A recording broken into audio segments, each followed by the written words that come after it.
नमस्कार, मैं डॉक्टर जेगो ओरी। आज मैं हमारे अरुणाचल प्रदेश की जितना भी पेरेंट्स हैं, स्पेशली जो गर्ल चाइल्ड का जो पेरेंट्स हैं, उन सभी के लिए एक बहुत ही इम्पोर्टेंट मैसेज और इम्पोर्टेंट टॉपिक पे बात करना चाहते हैं। अभी तक आप सभी को पता चल गया होगा कि हमारे भारत में और हमारे अरुणाचल प्रदेश में भी जो सर्वाइकल कैंसर है उसका जो वैक्सीनेशन है उसको लॉन्च कर चुका है। और अभी ये वैक्सीनेशन जो है अवेलेबल है हमारा जो पीएचसी में, सीएचसी में, डिस्ट्रिक्ट हॉस्पिटल में, जनरल हॉस्पिटल में और मेडिकल कॉलेजेस में। और ये वैक्सीन जो है गर्ल चाइल्ड को ही दिया जा रहा है 14 इयर्स, जिसका जो 14 इयर्स का जो अपना बर्थडे सेलिब्रेट कर चुका है और जो 15th अभी तक सेलिब्रेट नहीं किया गया है उनको ही दिया जा रहा है फ्री ऑफ कॉस्ट।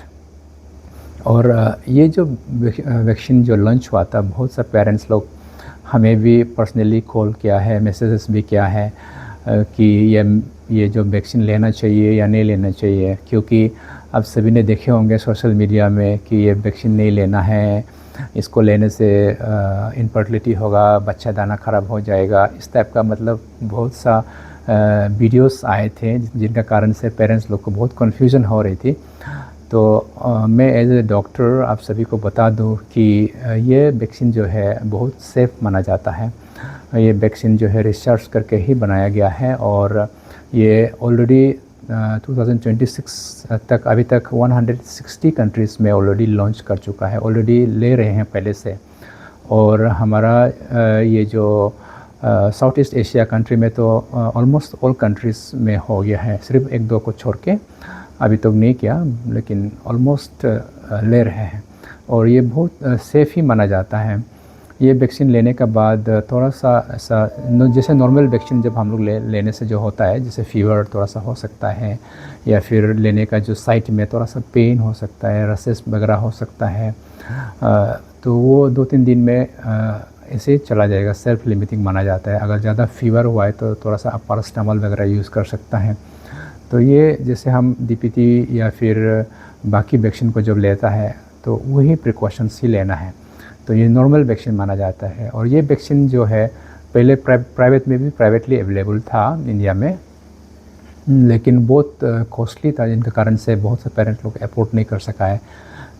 तो हमारा जो डॉक्टर्स एसोसिएशन, जो इंडियन मेडिकल एसोसिएशंस, ये लोगों का भी एक डिमांड था कि ये हमारा जो गायनी का जो डॉक्टर एसोसिएशन है उनका भी ये डिमांड था कि ये वैक्सीन जो है जल्दी से इंडिया में लॉन्च हो। तो क्योंकि हम सब देख रहे हैं कि सर्वाइकल कैंसर जो है एक रैम्पेंट एक मॉर्बिडिटी और मोर्टलिटी हेल्थ सेक्टर में आ चुका है, स्पेशली हमारे भारत में और इवन अरुणाचल प्रदेश में भी सर्वाइकल कैंसर से बहुत सा जो प्रीशियस लाइफ जो है लॉस हो चुका है। और आप सभी को बता दूं कि हमारा 2024 का जो अगर हम डाटा देखेंगे तो इसमें मोर देन 47,000 जो औरत है अपना जो जान गवा चुका है एक ही साल में इंडिया में सर्वाइकल कैंसर का वजह से। तो ये बहुत अलार्मिंग है। और ये जो हमारा जितना भी वुमेन फोक और वुमेन कम्युनिटी का जो कैंसर है, ब्रेस्ट कैंसर नंबर 1 आता है और ये सर्वाइकल कैंसर जो है नंबर 2 में आता है। और ये जब सर्वाइकल कैंसर जब डिटेक्ट होता है तो इसमें बहुत एडवांस स्टेज में डिटेक्ट होता है, क्योंकि इसका अर्ली सिम्टम्स, अर्ली साइंस नहीं होता है, जिसका कारण से अर्ली स्टेज में डिटेक्ट नहीं होता है। जब डिटेक्ट होता है तो तब तक ये ऑलरेडी स्प्रेड हो चुका है या फिर इनऑपरेबल हो जाता है, जिसका कारण से ट्रीटमेंट बहुत तकलीफ होता है और कॉम्प्लिकेशन हो जाता है। तो इसीलिए ये इसका अच्छा बात ये है कि ये वैक्सीनेशन और ये है वैक्सीन प्रिवेंटेबल। ये जो कैंसर ऐसा कैंसर है कि इसको प्रिवेंट कर सकता है, जिसका कारण से हम लोग डॉक्टर लोग ये वैक्सीन को लाया गया है। तो गवर्नमेंट ऑफ इंडिया का भी पहले से लॉन्च करने का बात था, लेकिन फाइनेंशियल इश्यूज़ या फिर बहुत सा टेक्निकल इश्यूज़ का वजह से ये देरी में ही लॉन्च किया गया है। और लकीली ये फ्री ऑफ कॉस्ट में अभी अवेलेबल है, इसलिए जितना भी पेरेंट्स है आप लोग अवेल कर लेना है अपना बच्चा का फ्यूचर के लिए। और ये जो सर्वाइकल कैंसर स्पेशली जो मैरिड कपल है उनके लिए थोड़ा सा अवेयरनेस होना जानना ज़रूरी है। ये सर्वाइकल कैंसर क्या चीज़ है और कैसे होता है। ये नॉर्मली जो सर्विक्स जो होता है हमारा, जो नीचे पोर्शन जो बच्चेदाने जो है उसका जो नीचे पोर्शन में जो सर्विक्स जो बोलते हैं उसका ही कैंसर माना जाता है। और ये कैंसर जो है नॉर्मली ह्यूमन पेपिलोमा वायरस जो अलग अलग नंबर होता है, जो 16 जो है कल्प्रिट माना जाता है, नंबर वायरस का जो नंबर है।